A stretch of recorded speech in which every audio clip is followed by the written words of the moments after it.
Hey everybody, it's Kevin, it's Donna, and we're really excited to see you here on the Deprescribing show. Thanks for those that join. Please make sure you're active and asking questions. This one is a good one.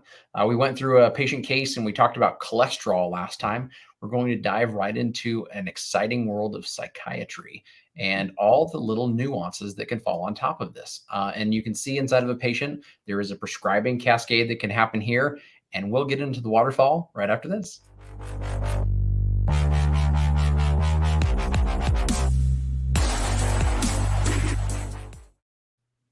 Donna, it is so good to see you. How have you been? What's been new?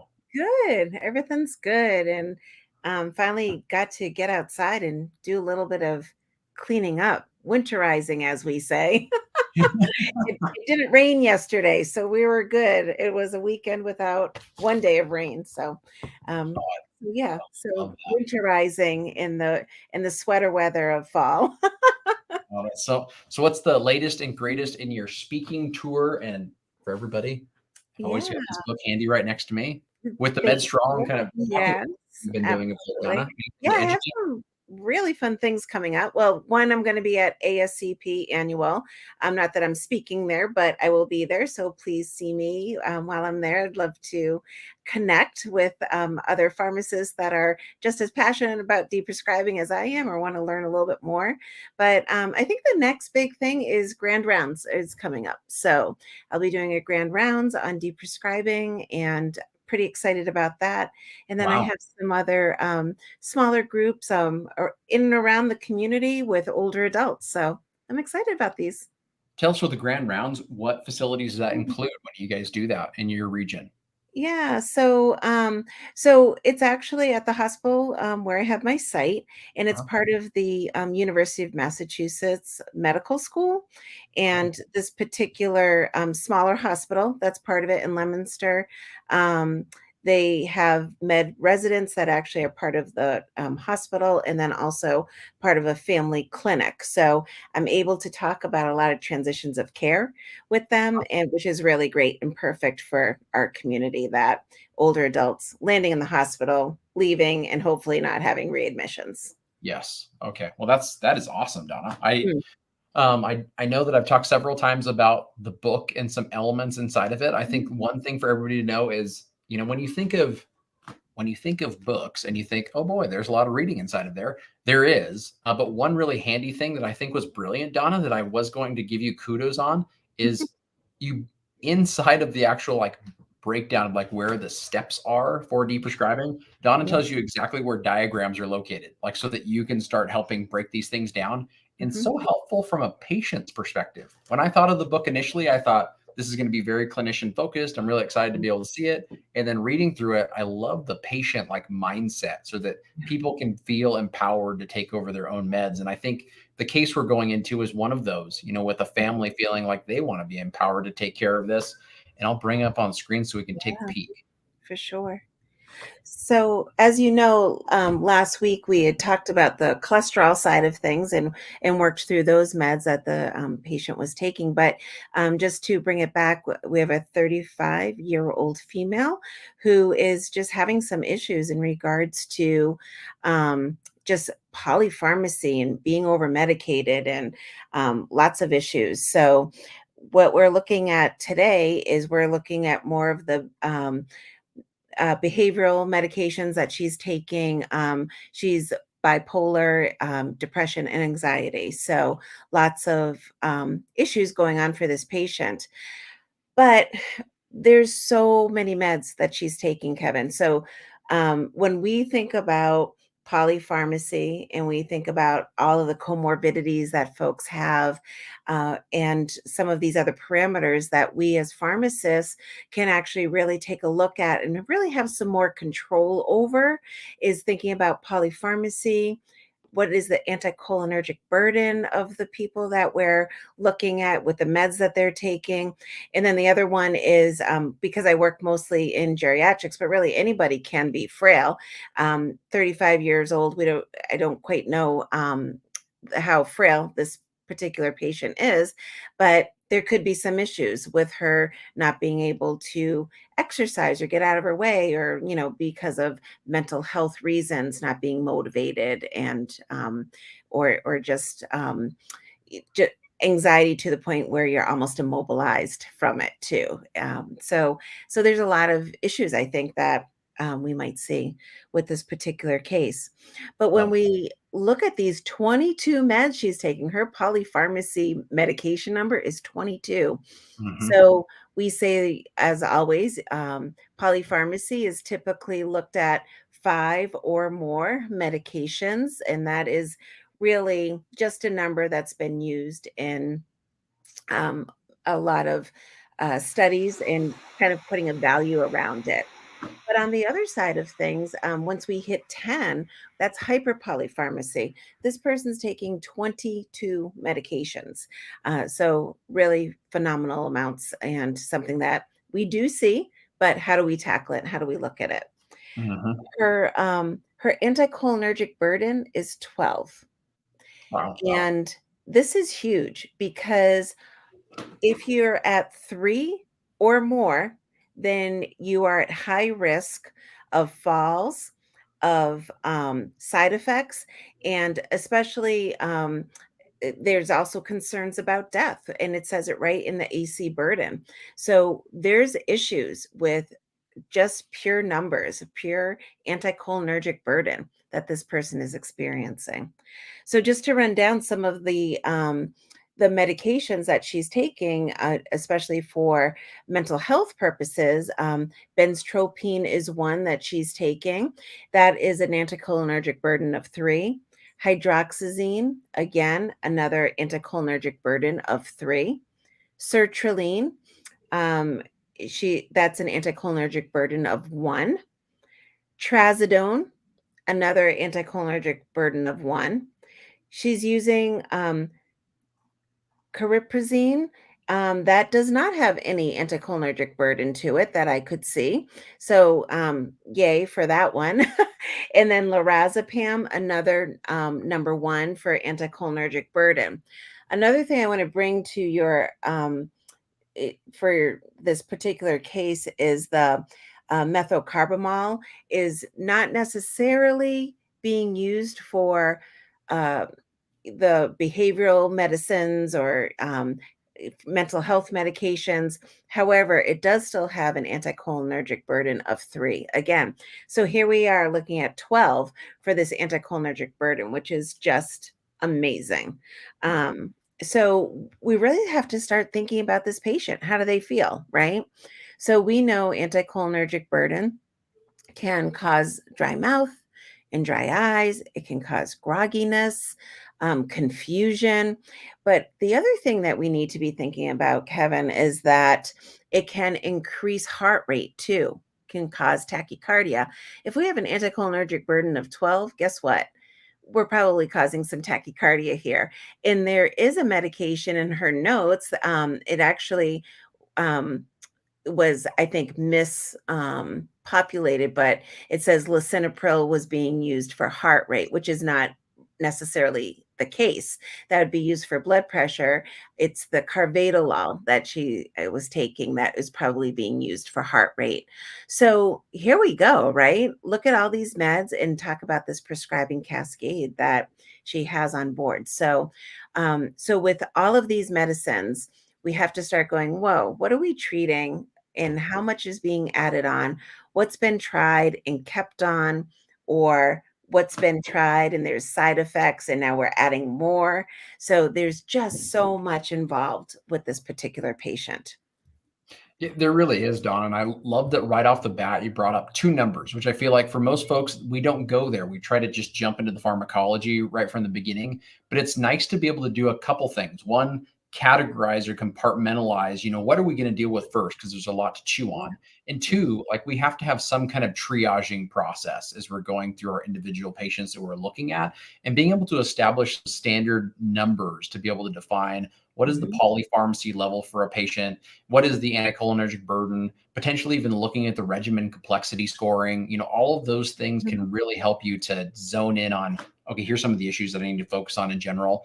And for those folks that don't know about anticholinergic burden scoring systems, typically really looking at just the overall activity level of the individual drug on cholinergic receptors and then giving them a weighted scale, and the weighted scale can vary depending on, which anticholinergic burden classification you're looking at. But for Mhm. the most part, is it 1 to 3, Donna, that I'm seeing most of the time? A Yes, it's 1 1 to 3 to scaling for 3 in different calculators. There's about 20 different calculators out there. Um, you'll zero into close to the same number. If you used a different calculator, I happen to use AC Burden, or ACB Calc. But they can vary a little bit. You could try a couple of different ones and, maybe even get an average. But for the most part, they are pretty consistent, and many have been validated as being appropriate to use for calculating anticholinergic burden and getting a score. But again, anything over 3 is high risk. She's on 3 medications of 3 in itself, and then 3 others that are 1 each. So when we're looking at 6 different medicines, that is adding to this burden, and it's an additive effect. So Um, it's not like, oh, we don't have to worry about it. We do have to worry about it. and the next thing that Donna brought up that I just wanted to highlight is she started laying out for anticholinergic burden what side effect and or adverse effect profiles you're seeing there, and immediately went and introduced the audience to here's something that could increase heart rate and showed a drug that could be connected to it. So you can do the exact same thing when it comes to constipation, mental status changes, etc., to be able to really help you take a side effect profile related to an individual drug class and then be able to break down a regimen with that can be really helpful. Because otherwise, you're poking in so many different directions. We have to be able to break it down on what could this be from, what could the source be. Absolutely. So with Absolutely. that being the case, Donna, I know that a couple things that you wanted to talk about during this episode are kind of interesting to me when it comes to we don't just get here by accident, right? I mean, we don't just get here by accident for an individual patient. They're having a problem. We're trying to address it. And psych in general is very personalized, individualized. The whole art of medicine thinking is where we are in psychology today, right? And so I think because of those things, we can leave things on without intentionally pulling them off. We can dose things and then not dose them even up high enough like we would need to. And so we run into these types of predicaments. One thing to be aware of here that I wanted Donna to talk about a little bit is they were switching between psych meds. And when switching between psych meds, guess what happens? You have side effects, you have problems, you have adverse effects that pop up just because of the switch, totally unrelated to the person's individual issues they may be having outside of the drug. So, Mhm. one of the medications added on board for one of these patients, which was the trazodone in particular. The Mhm. trazodone was added on board during one of those switches, and the patient Yeah. could not sleep at all, and so needed the trazodone, likely to be able to combat some of the problems they're having with that switch. Mhm. Another Mhm. one was related to the hydroxyzine, Donna, and with Mhm. some anxiety components, which makes me think could it have also been related to that switch, in general, and anxiety related to in this individual's case, it was showering, so there's Yeah. some other Yeah. layers potentially peel back. I wanted to Right. hear your thoughts, Donna, on, when we're switching from one psych med to another. This case, it looked like ziprasidone was switching over to what was the other drug? Let me look at Um, Cariprazine, I think. when it was switching over to cariprazine. What things are you looking for, Donna? When you're assessing a patient, especially when they come to the hospital, they've just made a psych med change and now they're coming in Yeah. institutionalized to see you. What are you kind of breaking down and trying to help with? So, well, one is, how are they doing it? Are they adding one on and then reducing the other? Is it an automatic switch? Didn't have a lot of the history. This is like kind of like a moment in time that we have this med list and episode. So uncertain of that. So sometimes, trying to figure that out. But one thing that I would really love to know about this patient is a couple of different things. I would love to know what their QTC um, uh, value is, so Yep. that I would know whether or not there's some impact, because a lot of these meds are having some involvement with QTC prolongation. So Wow. one, I would love to know that. And that also plays, of course, into other cardiovascular issues that this patient might be having. So that's huge for me. I also like to always look at sodium levels too and see where sodium's at. And if it's dropping, there's also that potential for confusion. Confusion can lead to anxiety as well. Um, Timing of medicines too. Mhm. I know it's not just this exact switch, but we're talking about there's a lot of anxiety, a lot of issues with sleeping and things such as that. If you look at the sertraline dose, it's a pretty high dose. We don't exactly know what time of day she's taking that. So that's another thing to be thinking about is, are you taking it during the day? Because there can be an excitatory side or element to this particular product, to sertraline or SSRIs. So when we're switching, or if depending upon the timing of day, so you might have that switch of anxiety, and then on top of it you're having some other issues too, with the with the whole medication and timing and anxiety. So I'd love to know if sertraline was actually what time of day was being taken. The other really interesting thing with this, Kevin, I know I'm kind of going off of what your question originally was, Go but I for it. think it's really important that we continue this in talking about the sertraline and levothyroxine. I don't think that's a well-known interaction, that that the sertraline can actually reduce the effectiveness of the levothyroxine and causing more and more levothyroxine to be necessary. So with that said, how is she feeling, and where's that? Is the thyroid off? What's her TSH at? And is there an issue with those medicines? Are there some problems there? So there's so many elements to be thinking about and to be looking at. But the other thing that I always like to see is, why is this switch being done, and what was the issue, and does it make sense that we're switching over to this other medicine? Now I know it's a small, slight change, but with her anticholinergic burden being so high, um, Mhm. the ziprasidone, that actually has a anticholinergic burden to it, and the cariprazine does not. So maybe just that little bit of a change, you don't know, but you have to kind of wonder, like, Yeah. really everything counts, and these medications are difficult to try to know, especially when you're on this many, what's working, what isn't working, timing of things. So much to be thinking about. No, so helpful, and I love that you really wanted to get the story of how was the tapering done or how was the transition done first. Let's get a good idea of what happened, what events occurred during this process of making the transition and why in the first place. And the next place you went is labs, because I think that's one thing that's undervalued. Interestingly, value, I guess that could be a pun. But with Mhm. that change, that's happening there, and when we're moving meds around and we're seeing other side effects pop up, Donna mentioned levothyroxine, which I was actually really interested in lots of ways, because one, the patient shows that this individual has a little bit of additional weight on board, probably in the obese category overall. And so typically when we're thinking about levothyroxine, if it would just be levothyroxine alone, no other drugs, we'd be thinking if someone is overweight, their thyroid levels would be low, not high, right? But this is a complex patient with lots of other things on board that can add to weight gain, with those psych meds.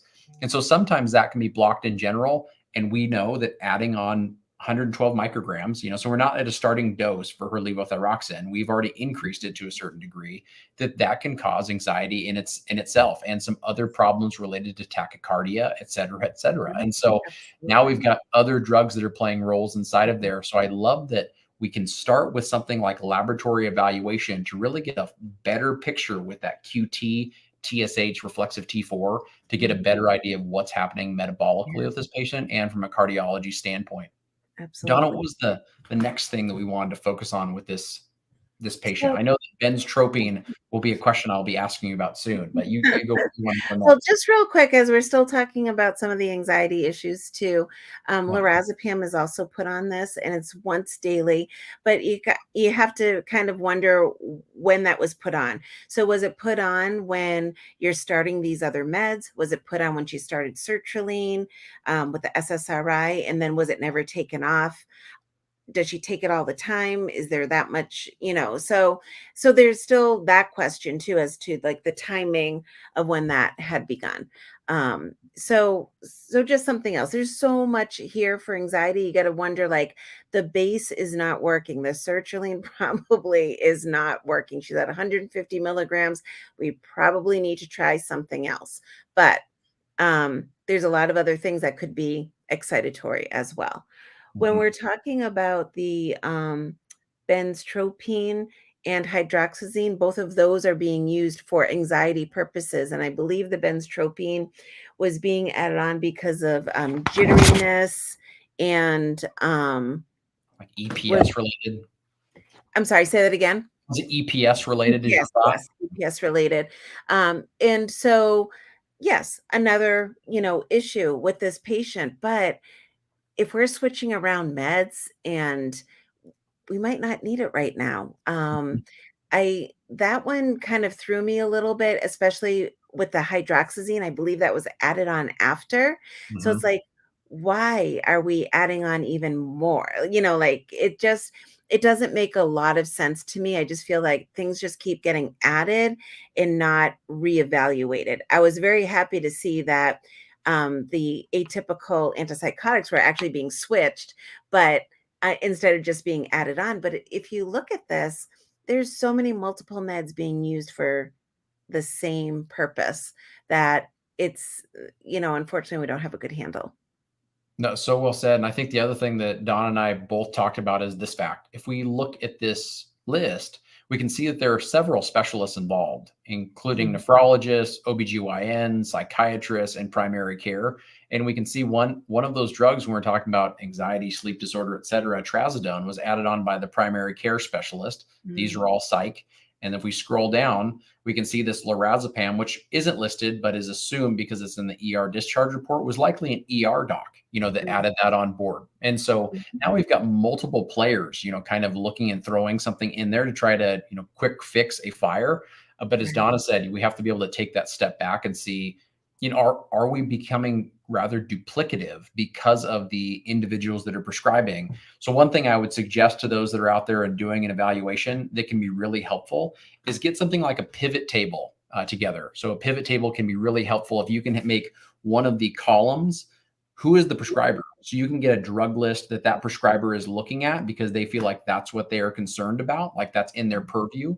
We know as drug experts, like every drug is in our purview, like we have to look at everything. Mhm, But to be mhm, able to get the rationale broken down, it's sometimes really nice to see what is the psychiatrist thinking, what is the individual primary care thinking, what was the ER doc thinking, and mhm, that can help you kind of peel some things back overall, because that benztropine hydroxyzine kind of combo with that drug switch of the ziprasidone to the cariprazine, really interesting piece that it's likely that one of those things should have been dropped off, or we should have tried to taper them off or pull them back. mhm, Speaking of mhm, that, I think that's the real like golden goose question is, where do we start? Like, where do you think that after we get some of the lab values back, let's say QT is normal, let's say thyroid is normal. We're just making some assumptions yep, here. Both those are normal. Then mhm, where would we look with all the information you laid out in front of us on something to trial? And then how would you mhm. want to go about that, either removal or taper?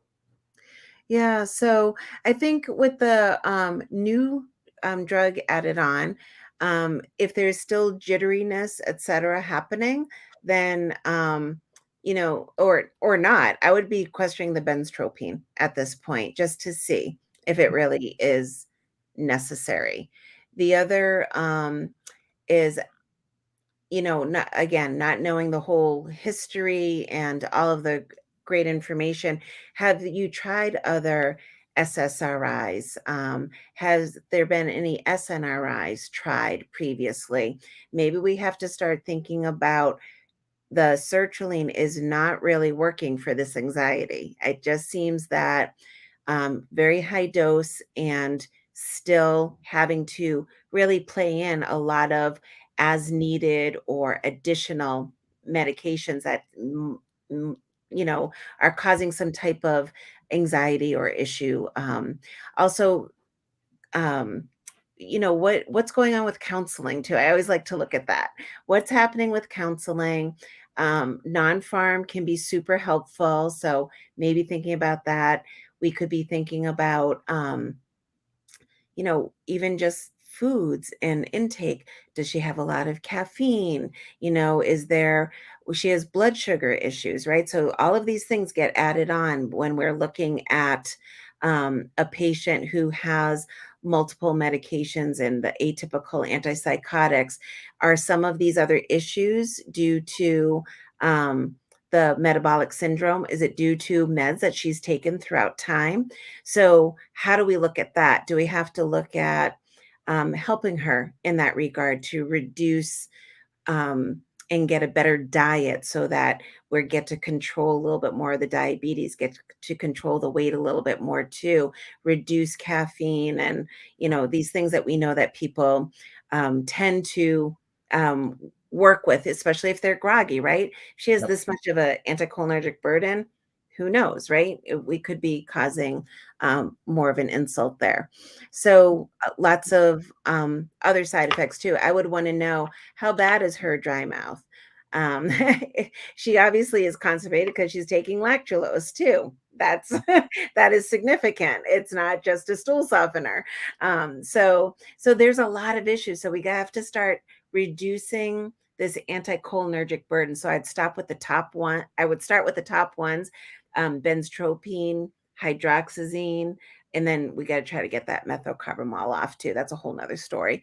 But we got to start reducing that burden. I wanted to show Perveen's, which thank you so much for throwing this comment in there because it's so perfect. Oftentimes, this diagnosis is not firm yet. This can add to the delay in deprescribing. What so true. And I think one point I wanted to bring up is Mhm. sertraline.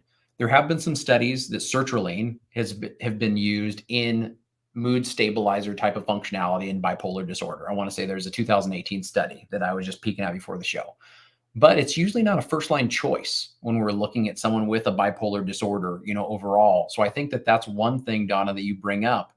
Is it something that was originally depression alone or anxiety alone, and we were using sertraline, and now we're seeing a bimodal process here in bipolar disorder that we may need to explore using a different agent instead of adding on so many additional therapies.